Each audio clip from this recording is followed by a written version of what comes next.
Good evening, everyone. Delighted to welcome you to Middlesex University for the T-Level Thursday Spotlight on Digital. We are really excited to partner with BELLS, the Barnet Education Learning Service, with Barnet and Southgate College, and with Saracens High School, and the wonderful people from Lloyd's Banking Group as well, to talk a little bit about some of the digital pathways that are on offer if you were to choose to do a digital T-level in the borough, and what that looks like for you. What we are going to do, we're going to go group by group and just talk a little bit about what is on offer, what you could be studying, and I'll just move people through. Please throw out questions. You know, there's not lots of you here, so if you just want to ask any questions, I'm sure you can just pause us and yeah, ask your questions. Great. Do you guys want to step up? So can I introduce Femi from Saracens and Maria from Barnet and Southgate College.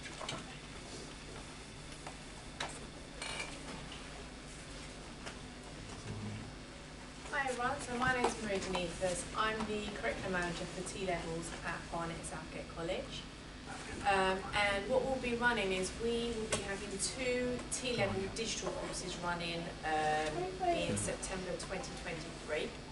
And Saracens will also be doing digital production design and development, so I'll talk through the one that we're solely doing at Barnet Southgate College, and then we'll also discuss the one that we're going to be doing at both sites. So, just as an overview for the T-levels, each T-level is equivalent to 3 A-levels, and these are the modern qualifications that have been designed by the government to enable students to develop the knowledge, attitude, practical skills to be able to thrive in the workplace at the end of their qualification. So T-level students will spend 80% of their time in the classroom, okay, where their learning is taking place, the essential skills that employers require them, because these qualifications have been designed with employers, so you're having all what's embedded within the curriculum is what employers feel students require to be work ready at the end. And there is also 20% of meaningful industry placements. So over the 2 years, the students will complete 315 hours or approximately 45 days of placement where they will be able to put into practice what they're learning. So these 2-year qualification will give students the head start to be able to be ready for the workplace at the end, or to progress onto higher education or onto an apprenticeship. Okay, so digital infrastructure. So this qualification here we have at our Southgate campus at Barnet and Southgate College. It is over 2 years, and you'll be covering one of the core components, the root core or the pathway for digital infrastructure. And the key topics is business content, culture, data analysis, digital environments, diversity and inclusion, learning, legislation, planning, security, testing and tools. So in a little bit more detail, the actual general understanding of digital that you will be developing is how digital technologies impact the business and the marketing environment, the ethical and moral implications of digital technology, using data in software design, using digital technologies to analyse and solve problems, digital environments including physical, virtual and cloud environments. So you can see that the curriculum is forward thinking.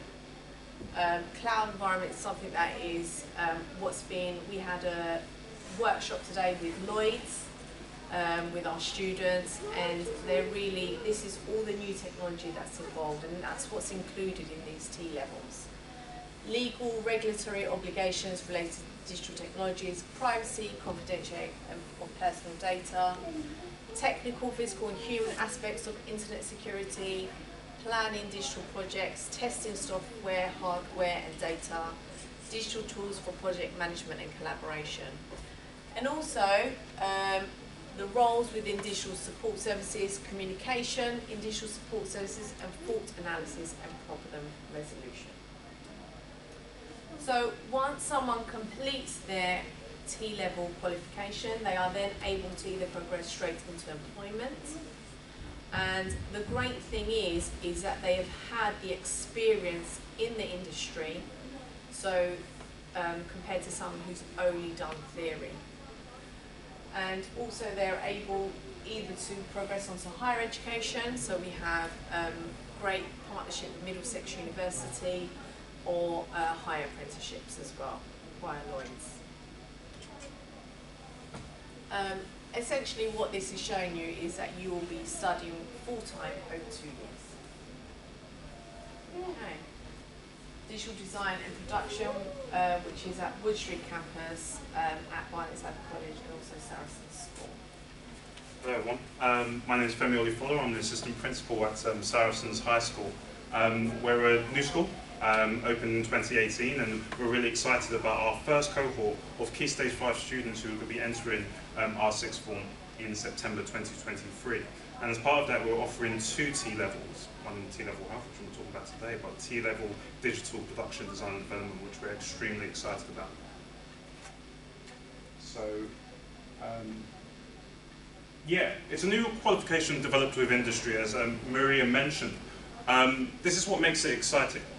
This is industry telling students what they need to know to be successful in the 21st century.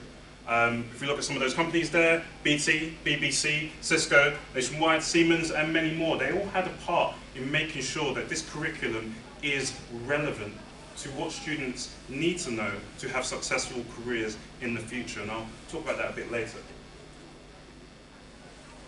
As Maria mentioned, in terms of the digital infrastructure T-level, the digital production design and development has 2 kind of components, the core and the occupational. And both of them have focus on the knowledge, the theory, and those kind of concepts underpinning the digital sector. And some of the key topics as well: problem solving, programming. Maybe from that element you may feel like it's just going to be a kid in front of a computer programming and spending hours on this. But it's much more. There's parts there, as you can see, with business context and thinking about security, and also legislation and regulatory requirements. So on the one side, you do have those core skills that are necessary for being successful in the digital sector. But at the same time, you also think about business. What it's like to work in companies that are part of the digital sector and the fastest growing sector in the economy. And what will kids do? Those are obviously a load of headlines, but what will kids actually do? They will cover legal issues. Yes, they will do the programming and the problem solving on those digital languages that the kids will become very, very expert at. But they'll also think about ethical and moral issues. What does it mean to have ethical and moral issues come at you when you're in the business context? What decisions should you make? Thinking about the different platforms and delivery, thinking about the use of data.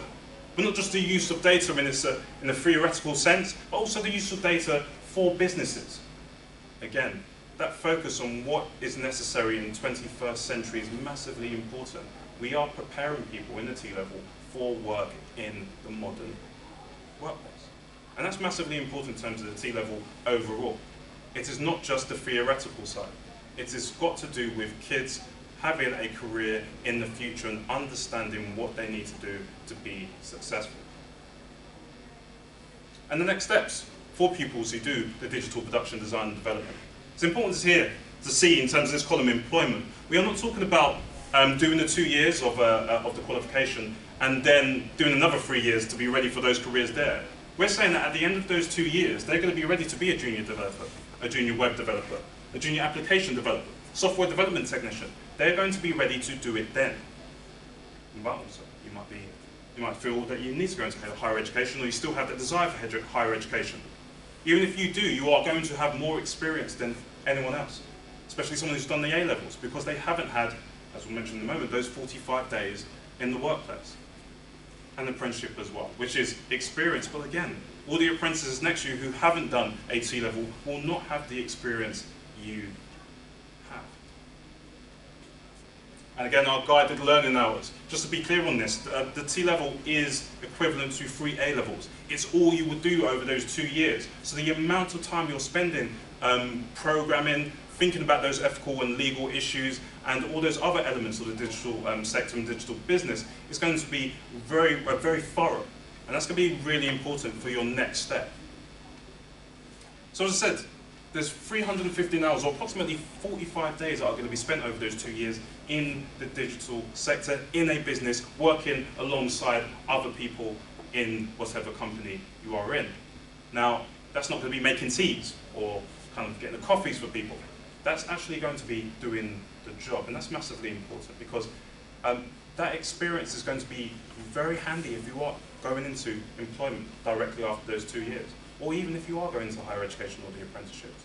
It's going to be massively important, and it's going to set you apart if you take the T-level pathway. And just think about the digital sector. One of the fastest, I mentioned it being the fastest growing maybe in this country or globally. This study has 149 million jobs globally, new jobs in the digital sector by 2025. For me, I think this probably understates it. It doesn't really state the changes that are happening within existing older industries. For instance, we've had, I know Marie's had this as well, people from the construction industry coming up to us and saying, you've got T-level students, we've heard about this, we're incredibly excited about this. We need people in the digital sector. Our business is changing. We need people who can use computers well. And there used to be people who can draw stuff up, and now we need people who can use computers well. The NHS, similarly. Data is becoming central to the practice in our dearly loved NHS, and vastly others, a vast range of other industries as well. So the jobs in the digital sector are there. There is a massive gap, and hopefully the T-level will be the qualification to help fill that gap. So yeah, as I said, one of the fastest growing industries in the global economy. Taking the digital T-level is great preparation for the 21st century and for those people who want a successful career in the digital sector in the century to come. Thanks very much. Yeah, we're wondering if people wanted to ask any questions, because obviously we're talking at you right now and there might be loads of things that you want to want us to elucidate, and yeah, if there's any questions, feel free to ask now. Well, thank you very much. Thank you very much.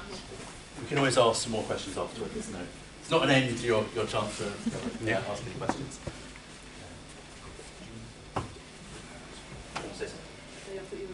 Oh, right.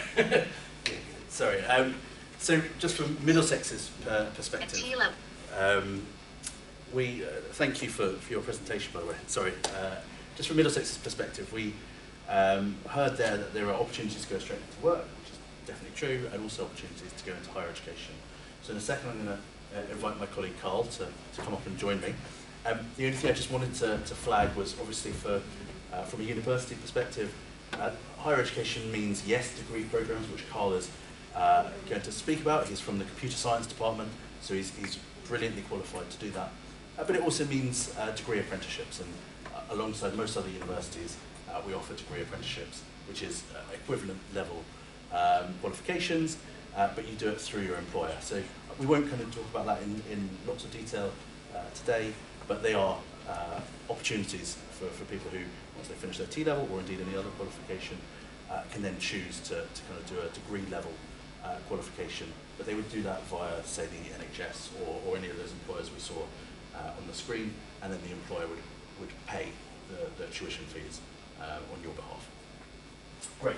So the two T-level pathways that Femi and Maria talked about, the support services, and like I say, we mentioned the degree programs, which Carl will talk into more detail, and some of the degree apprenticeships available, and then similarly for the production, design and development T-level across both Saracens and Barnet and South College. We can happily send this out afterwards as well, so I won't stay long.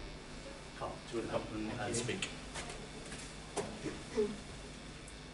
Okay, so my name's Carl. I've been at Middlesex for a long, long time, 27 years now.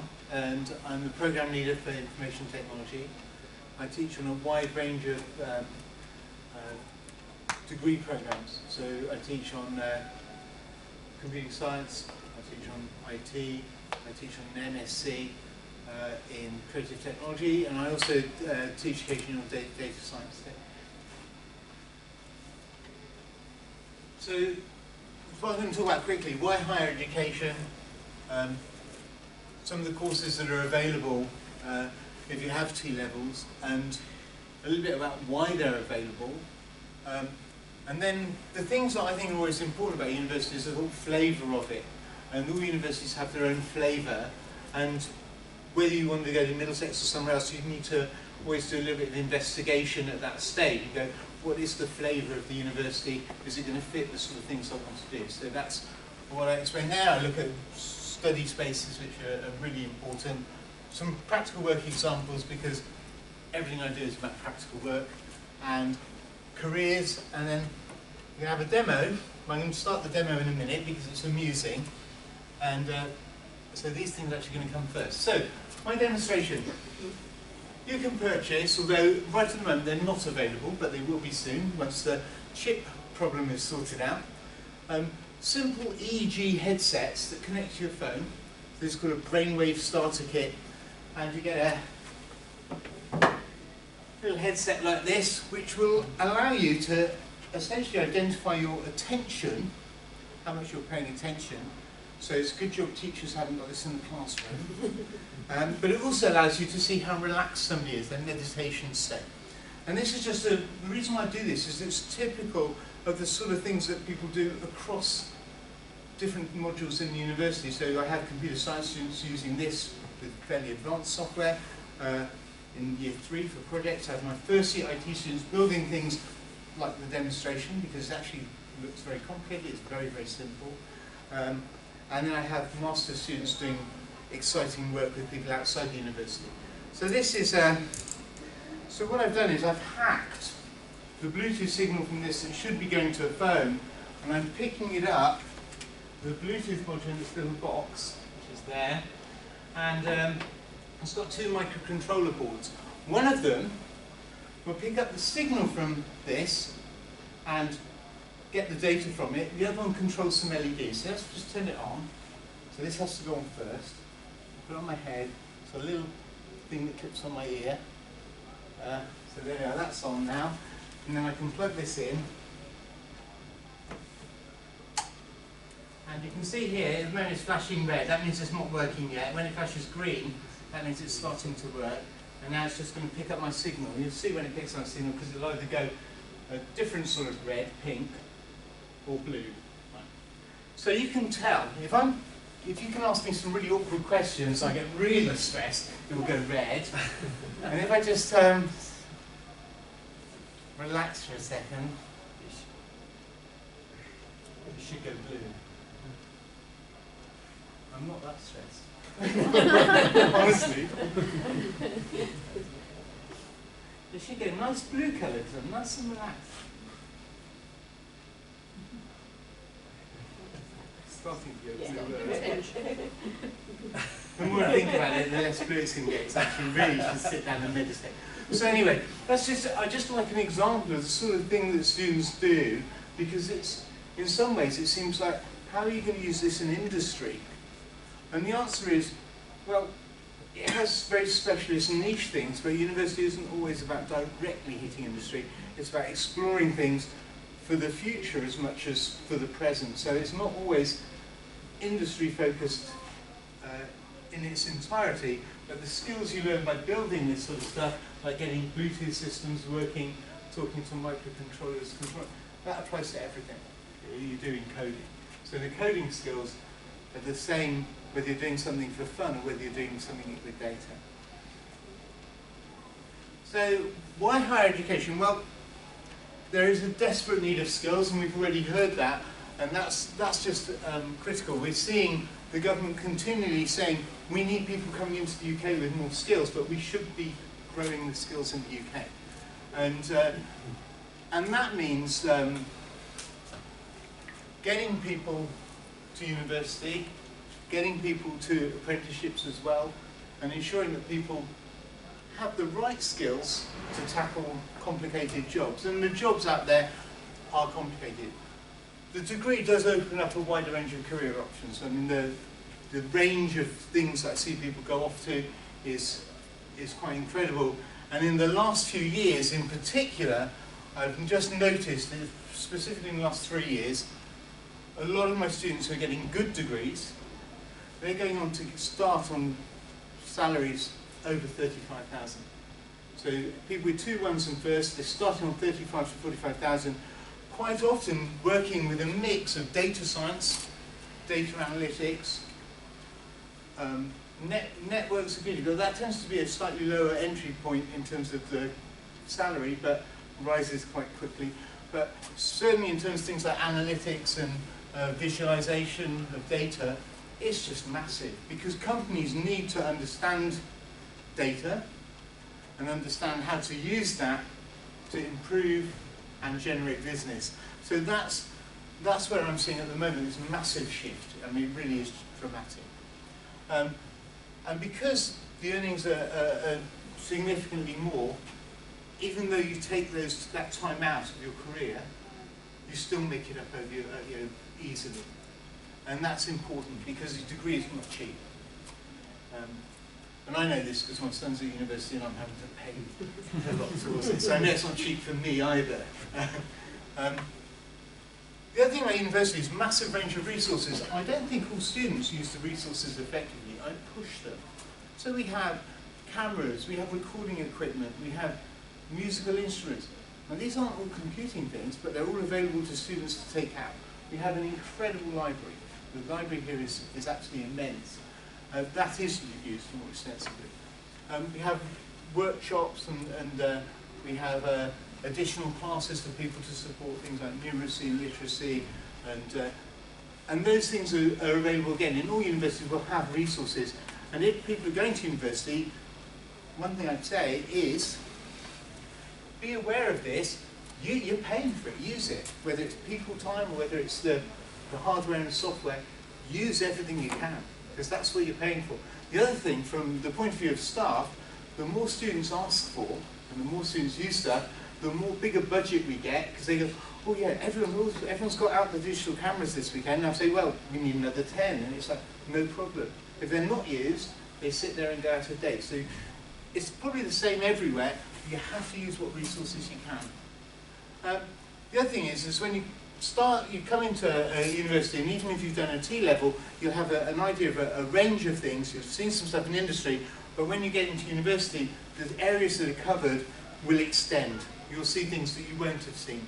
And therefore, it allows you to discover things that you may assume that you're terrible at and find that you're actually really good, or things that you thought you were quite good at, you might think, actually, I'm not as good as I thought. This is where my skills lie. And it gives you that opportunity to explore more. And that's really important. So, each of these are courses. These ones are in the arts. I don't know so much about these, but I do work with the arts on the master's course that I do. And I've worked with some of the people who taught 3D games. So I know that this has some coding in it. This probably has coding in it as well. Probably in Unity. But I do know computing science. So computing science is a coding thing. You can do a lot of coding. It's very technical. And there's a lot of underlying theory. And the theory comes right at the beginning. So you have to do set theory and logic and maths. If you do information technology, it's a little bit different. There's a lot of coding and technical stuff. The theory isn't pushed so hard, but it does by the time you get to year 3, it's sort of emerged because it's been there all the time. And by year 3, you suddenly realise it. It's a slightly different approach. So the first year of this is probably more practical in some ways than computing science. Computer networks and security is very technical, has coding in it, not so much coding as the other two. That's, again, a hot topic. Security is massive. People are just crying out for people with good networking skills.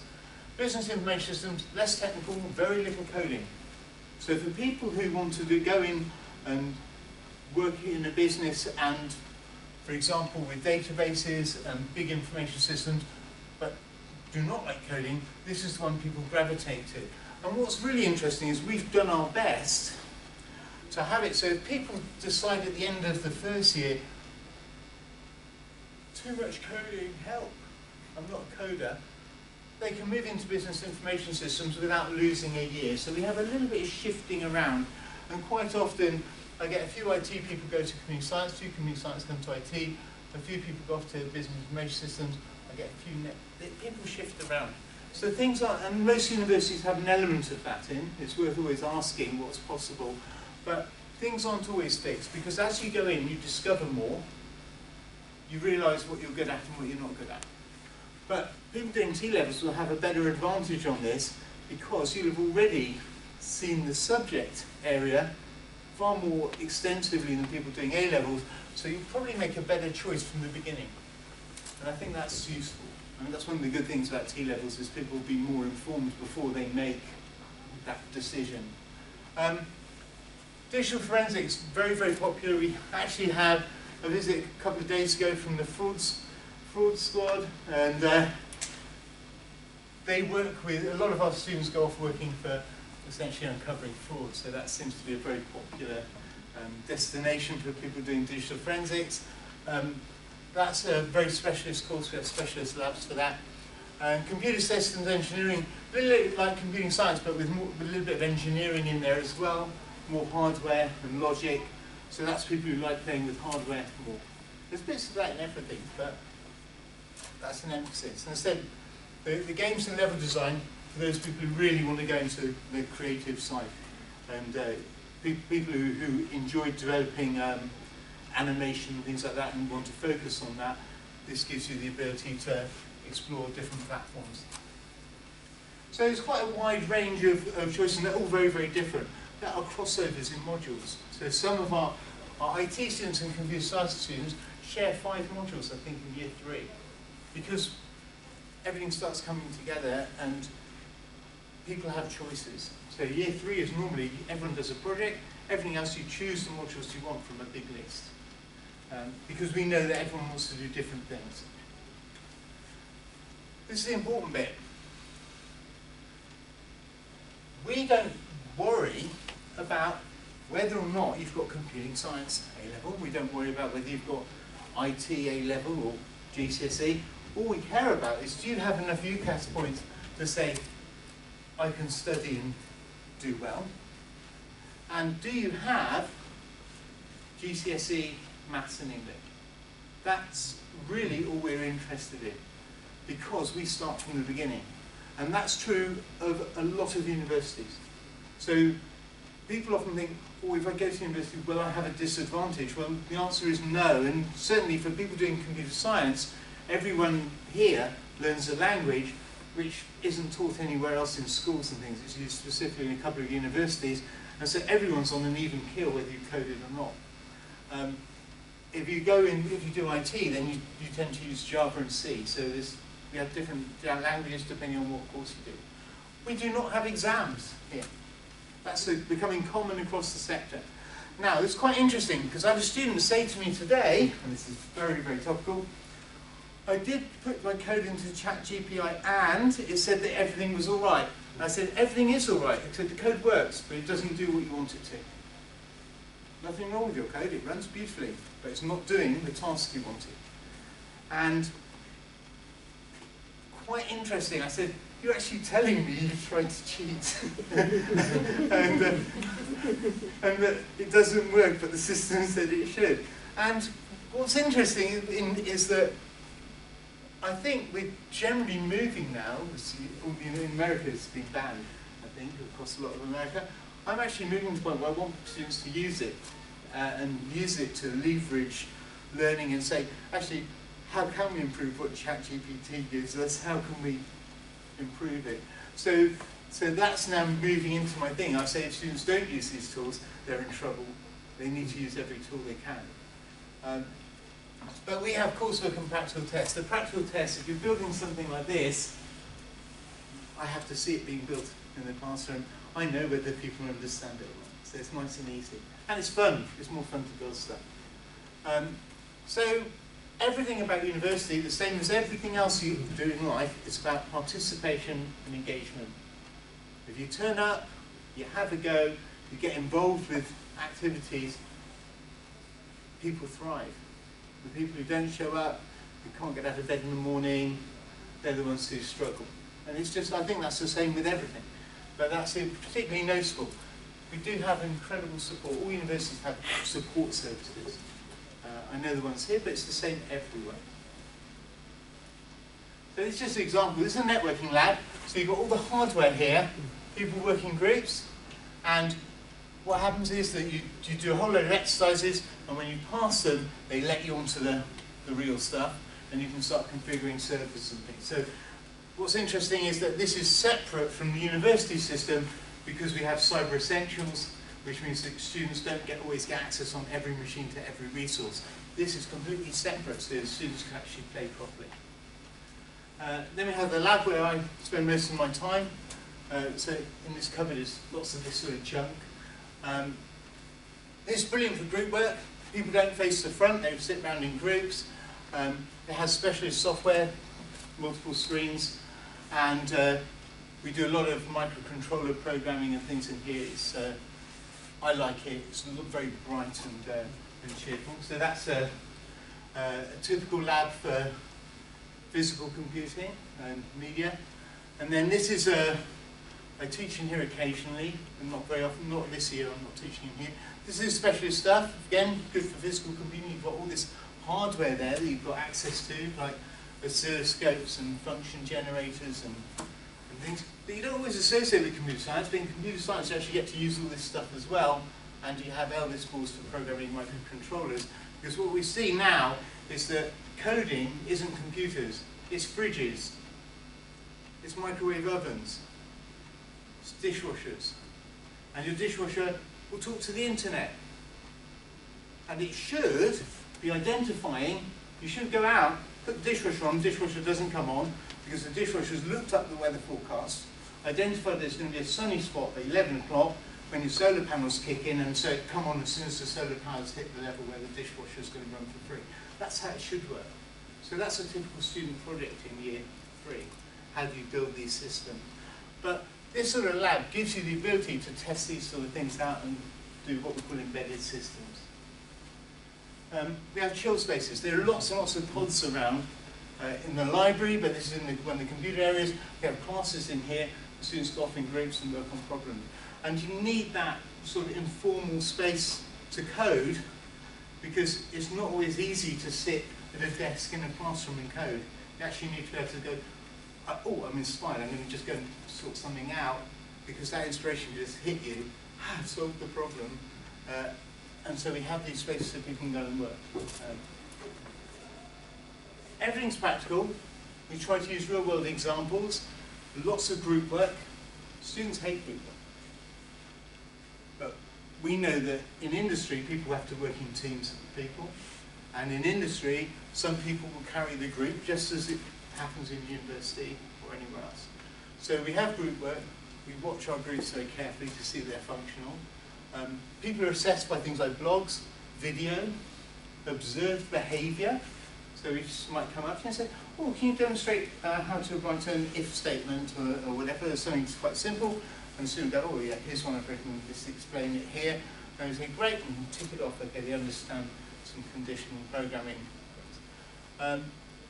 Year 3 is very project-based and lots and lots of choice. This first year project, laser shooter game. The Poundland Skull from a few years ago. I bought a whole bunch of them. It's got a hole in it. They put a little light sensor there. They built a laser gun, and when you hit it with the laser gun, it's got a servo motor which is running into there, which makes the jaw move. It talks and says, "Oh, you've hit me." You can see a little speaker and sound card there. And it's a typical first year project. It's fun. We like to do fun stuff. So that's they get 6 weeks of doing this sort of project in IT. In computer science, quite often they do something similar with hardware.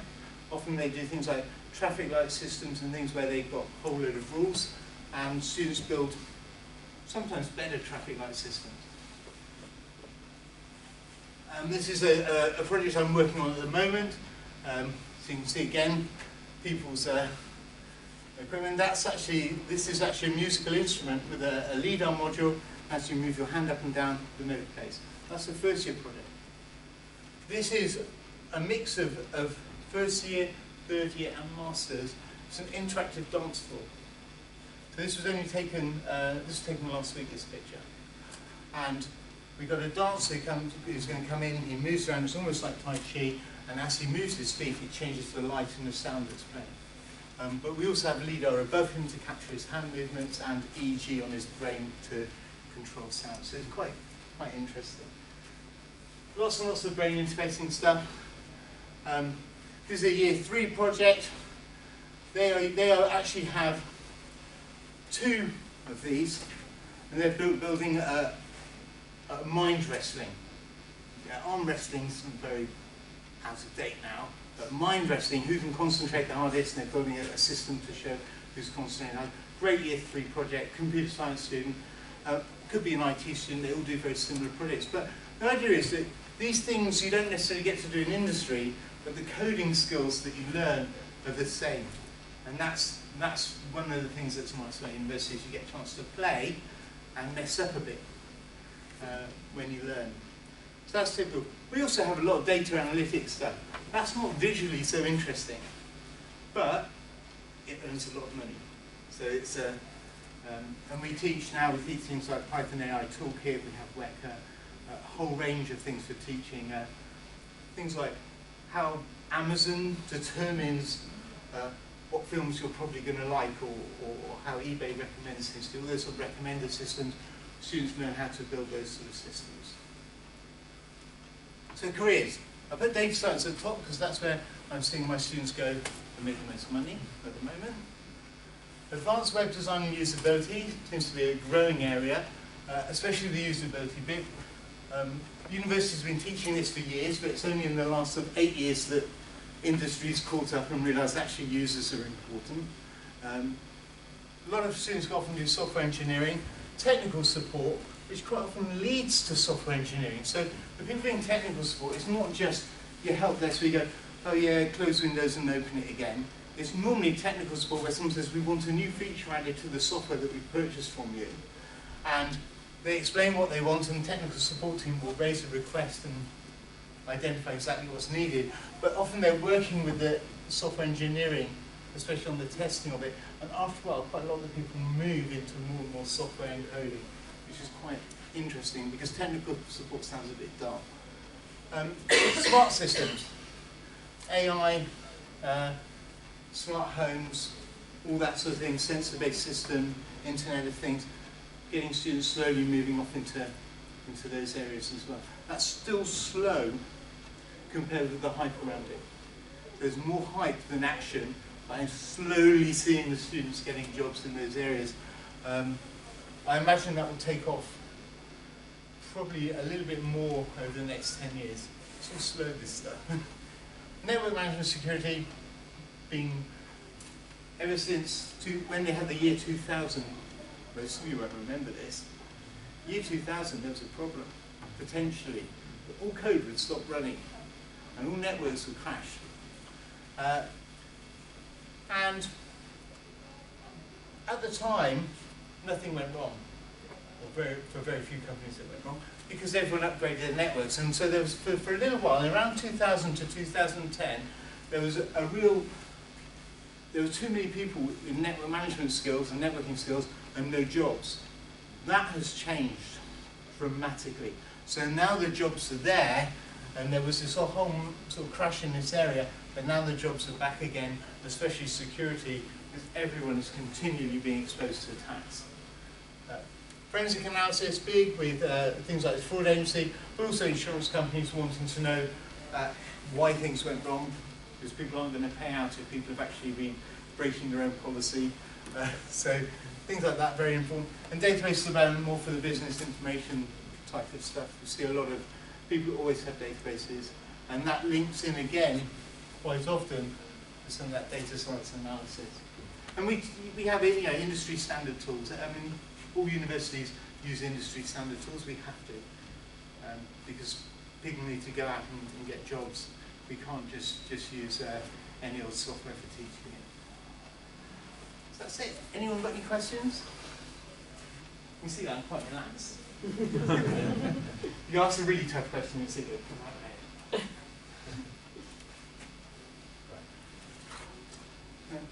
No questions. You can ask again afterwards.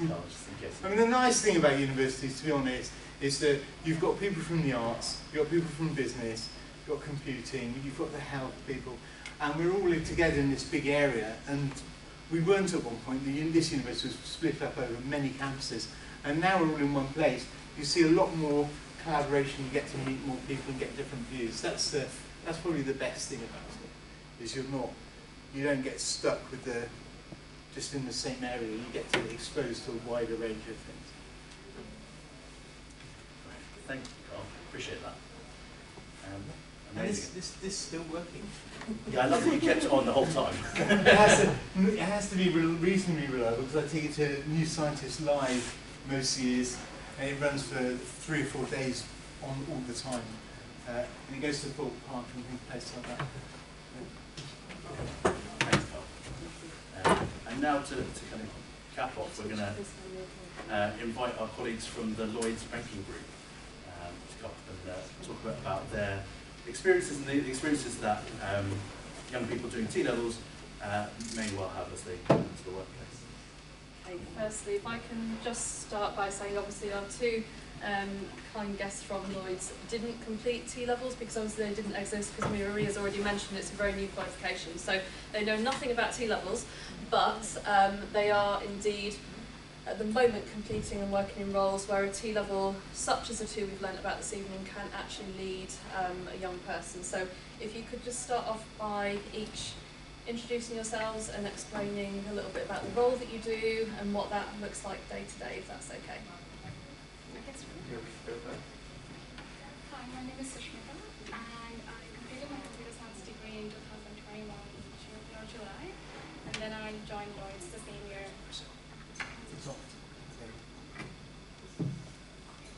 I think it was on. Yeah.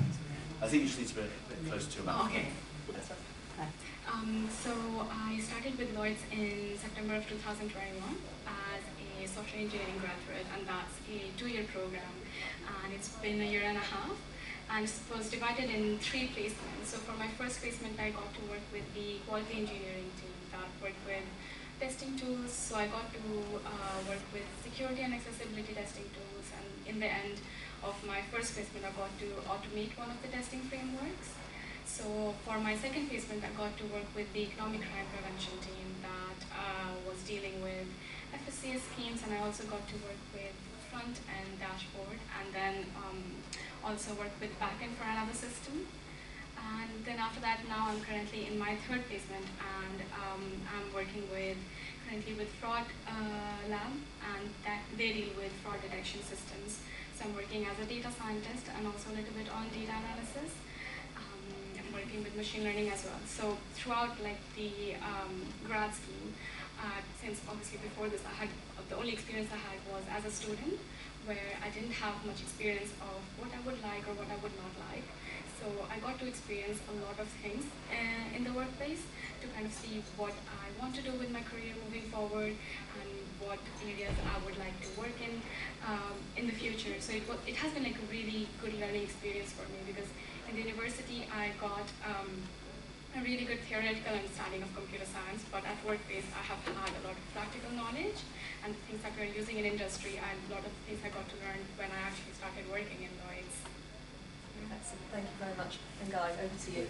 Hi, my name is Guy. I joined Lloyds grad scheme a bit earlier than Sushmita, so I graduated from the University of Bristol in 2018. I studied engineering maths, so not computer science. But and Lloyds grad scheme is that every 8 months you move to a different part of the bank. So in my first placement, I was in a team doing pen testing. You'd be surprised how many hackers try to hack into our systems every single day.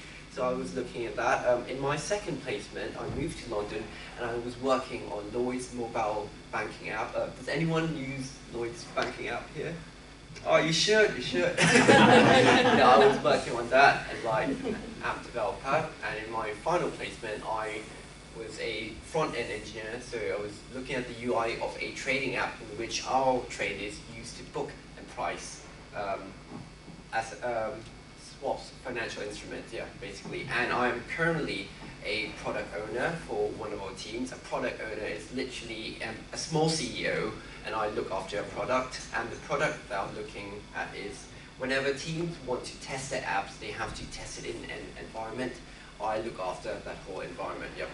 But I also like to stress that when I joined Lloyd's grad scheme, higher education doesn't stop there. They actually made me do a master's degree on the side. So I was doing that. It was a level 7 degree apprenticeship. And after finishing that master's degree, I actually enjoyed doing it. That I did another master's degree. So I did a master's in finance at the London School of Economics and Political Science, and that was in finance. So yeah, don't think that once you start working, higher education stops. It doesn't. You can always do a part-time degree. Excellent. And a couple of the jobs that Guy mentioned are progression routes from the digital T-levels that will be on offer at both Barnet and Southgate and Saracens High School. So it illustrates the point really well that the T-level does equip students to progress onto roles such as the ones that you have. Do you like your jobs, and what do you like about them? The thing was like when I first started, right, it was my first job. I had very much of imposter syndrome, which is like I felt like, oh, everyone knows so much more. I don't know anything at all. But everyone in my team, so like I have had 3 teams so far, they were really friendly and they were like really patient with me. So they actually let me learn. They had a lot of sessions where I could actually see what tools and technologies the teams are working with. So actually that eased me into all of the roles that I have started with. So they definitely recognize if you're a new joiner that they're not going to like throw you in the deep end. They are very much there with you. They will be very patient. And every single person that I've interacted with in Lloyd's has been really nice to me. And one of the first things I realized when I started was that like you need to obviously like the job that you do, but at the same time you really need to like the people that you're working with. And that's like one of the parts that I really love about Lloyd's, is that I really like working with the people that are there. So yeah, I think that's what I can obviously like about my job. It has been like really good learning experience for me. Excellent, thank you. So I like my job, and there's 2 things that I like about my job. The first thing is that I'm able to make an impact. So if any of our products don't get tested, they will crash when they reach the customers. That's not good, and you can see the impact because millions of people use the Lloyd's app. So that's the first thing, ability to make an impact. And the second thing is the ability to mentor new engineers. So I'm a mentor for University of Bristol and LSE, and I help them get into tech. And recently I've managed to help one of my LSE mentees to get a role at Lloyd's, and that was a proud moment for me. Yep. So that's 2 things that I like about my job. Excellent, thank you. And would you recommend studying digital qualifications? Yes.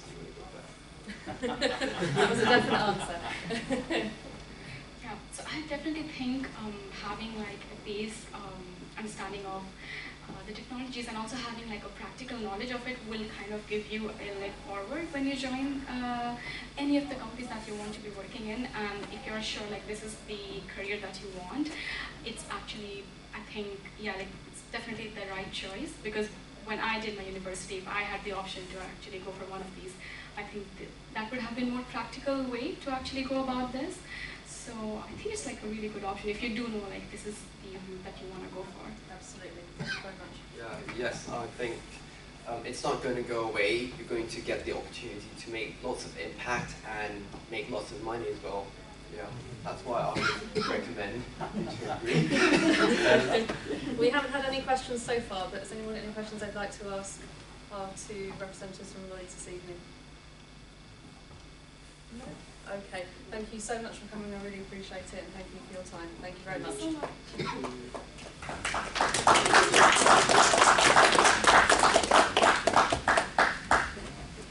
All right, just quickly then, just to wrap up, thank you for joining us. Thank you so much to the presenters, for anyone who's been talking today. I really appreciate that. Feel free, I think, to come and have a word with anyone, whether that's Saracens, Barnet, Southgate, the guys from Lloyd's, or Carl. And if you wanted to ask a question but would rather do that face to face, come on over and do that. You're very welcome. But yeah, thank you so much for coming tonight. Appreciate that. Thank you.